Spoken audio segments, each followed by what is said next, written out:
की जय। श्रीमद् राघवो विजयते राम। त्वमेव माता च पिता त्वमेव, त्वमेव बन्धुश्च सखा त्वमेव, त्वमेव विद्या द्रविणं त्वमेव, त्वमेव सर्वं मम देव देवा।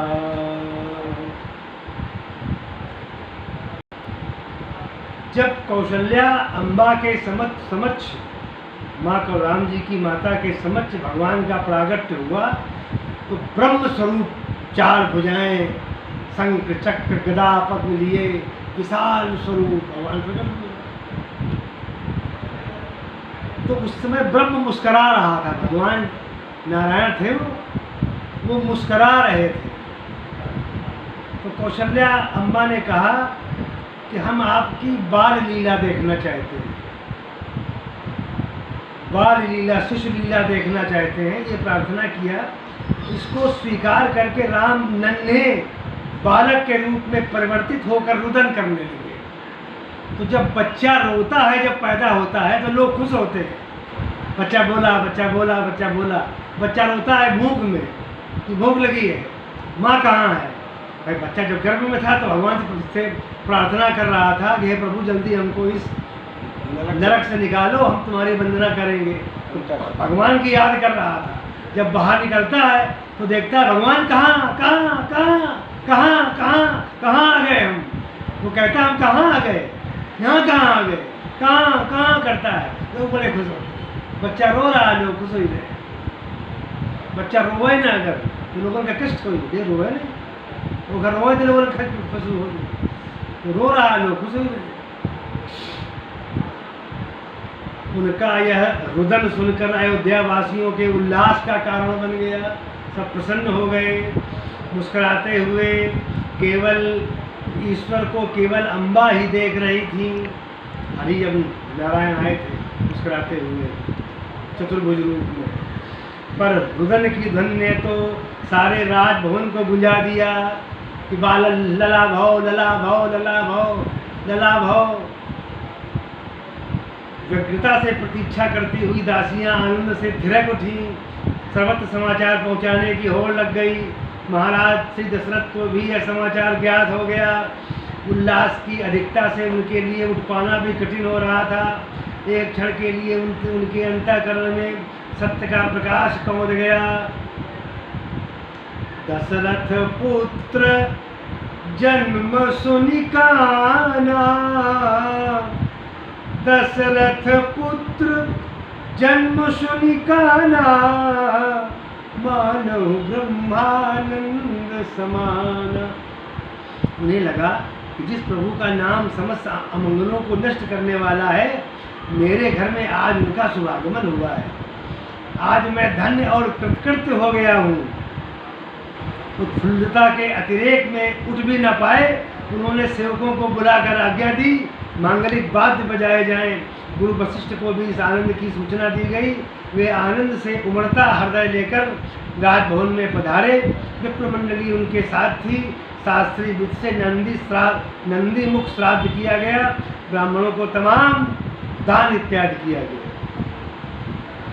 सुनि शिशुरुदन परम प्रिय बानी, सुनि शिशुरुदन परम प्रिय बानी, संभ्रम चली आई सब रानी। सब रानियाँ आ गई बालक के रुदन की आवाज़ सुन करके। हर्षित जाता धाई दासी, सब दासियाँ खुश हो गई, दौड़ी एक दूसरे को खबर देने लगी। आनंद मगन सकल पुरवासी,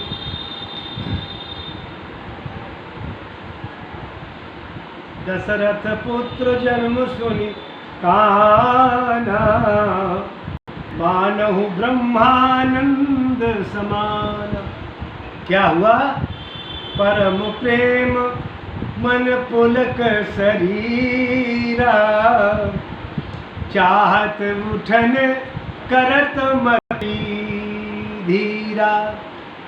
जाकर नाम सुनत शुभ होई, मोरे ग्रह आवा प्रभु सोई। परमानंद पूरी मन राजा, कहा बुलाई बजावो बाजा।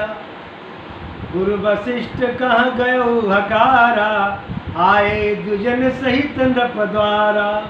अनुपम बालक देखे जाई, रूप रास गुण कई न सिराई।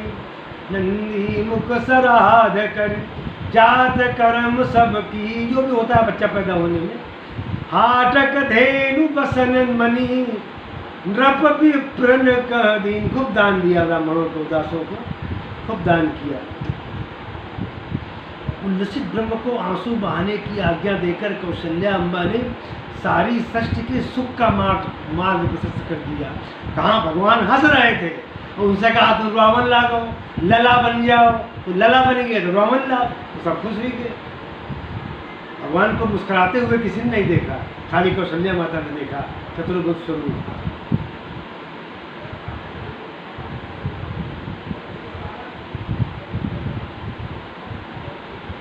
ज्ञानियों ने कहा है जीव को उसके स्वरूप की स्मृति दिला देना, वह भ्रांति के कारण ही स्वयं को जड़बद्ध और दुखरूप मान बैठा है। वह उस राजकुमार की भांति है जो कोमल सैया पर शयन करता हुआ स्वयं को स्वप्न में स्वयं को कारागार में कैदी के रूप में देख रहा है। बैठा सो रहा सोने पर और सपने में देख रहा है कि हम जेल में बंद हैं, कैदी। उस कारागार से मुक्त करने के लिए उसे जगह देना ही उचित है। विनय पत्रिका में इसे बड़ी सुंदर रीति से प्रस्तुत किया गया है। जीव जब ते हरिते बिलगान्यो, जब से भगवान से दूर हुआ जीव, तब ते गेह देह गेह निज जान्यो। ये देह हमारी है, ये नाम हमारा है, ये जाना। माया बस स्वरूप बिसरायो, ते भ्रमते दुख दारुण पायो। माया के बस होकर के अपने आप को भूल गया, इसी से वो दुख पा रहा है।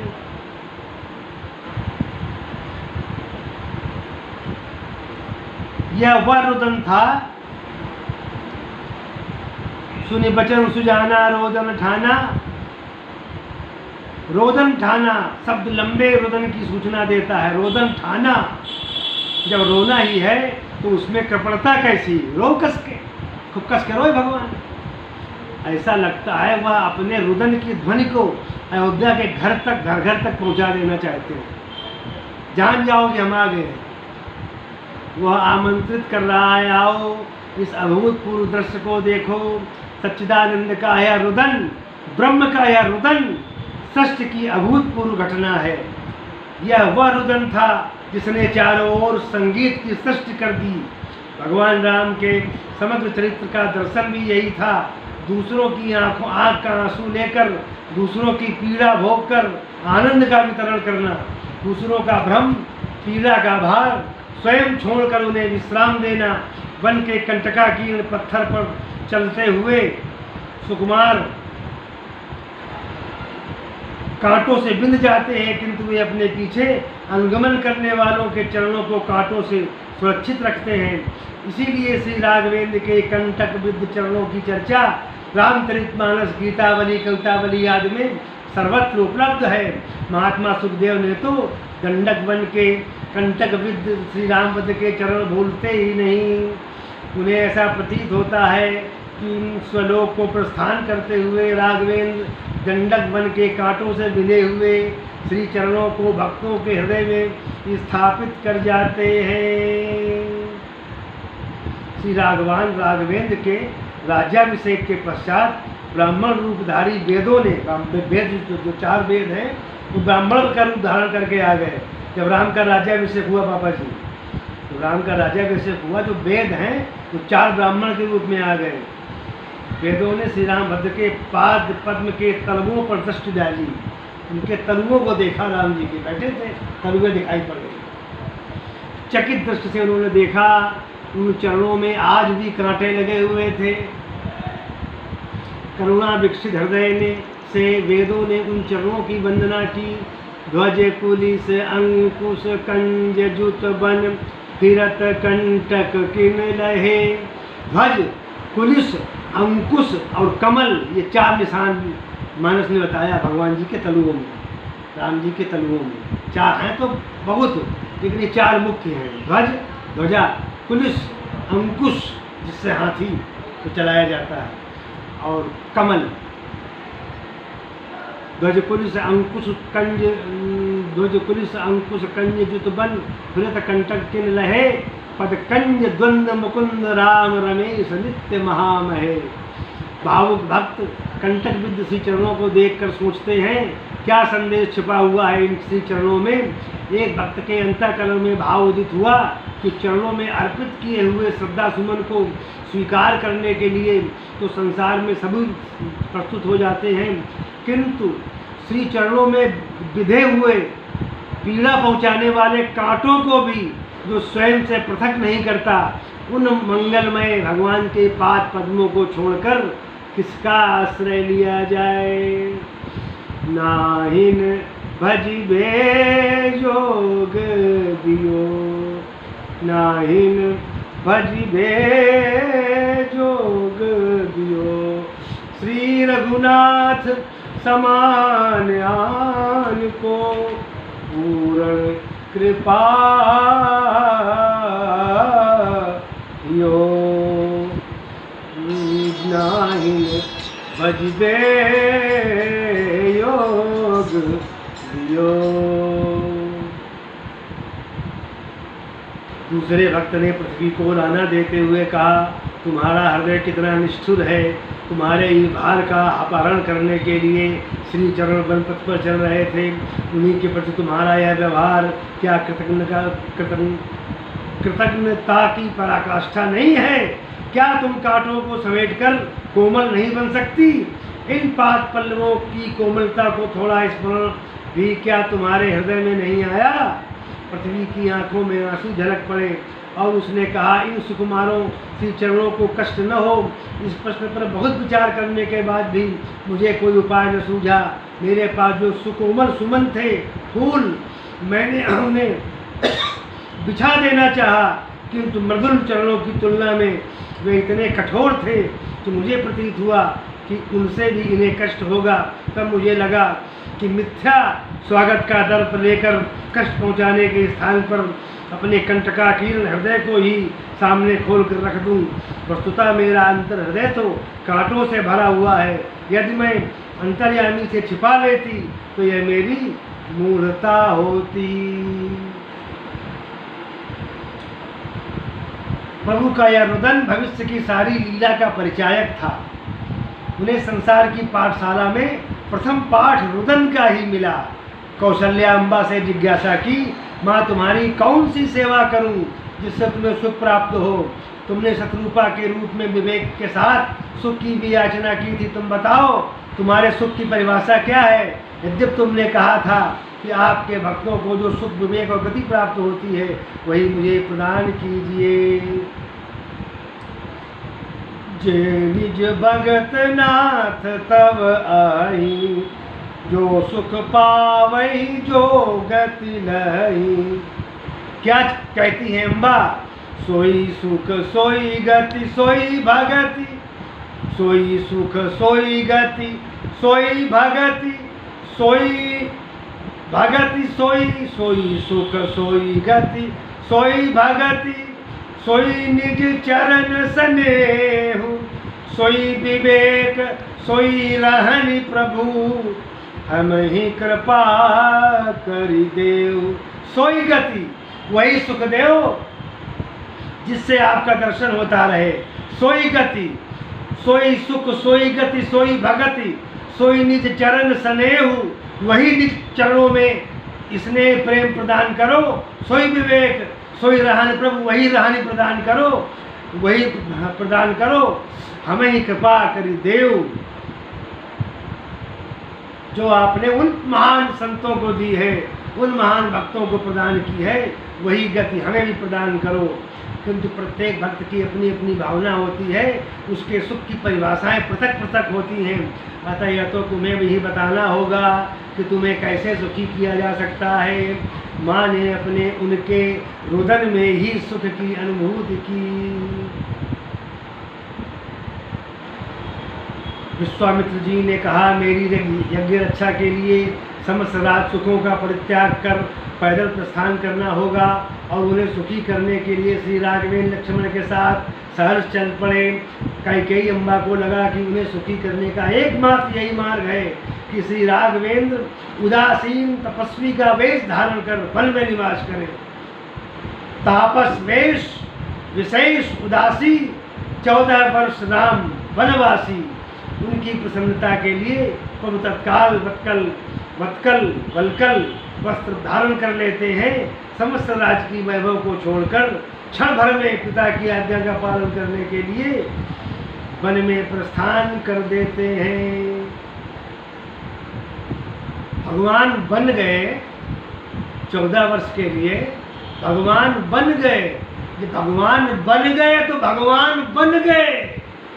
अगर भगवान बन गए तो भगवान बन गए। अगर बन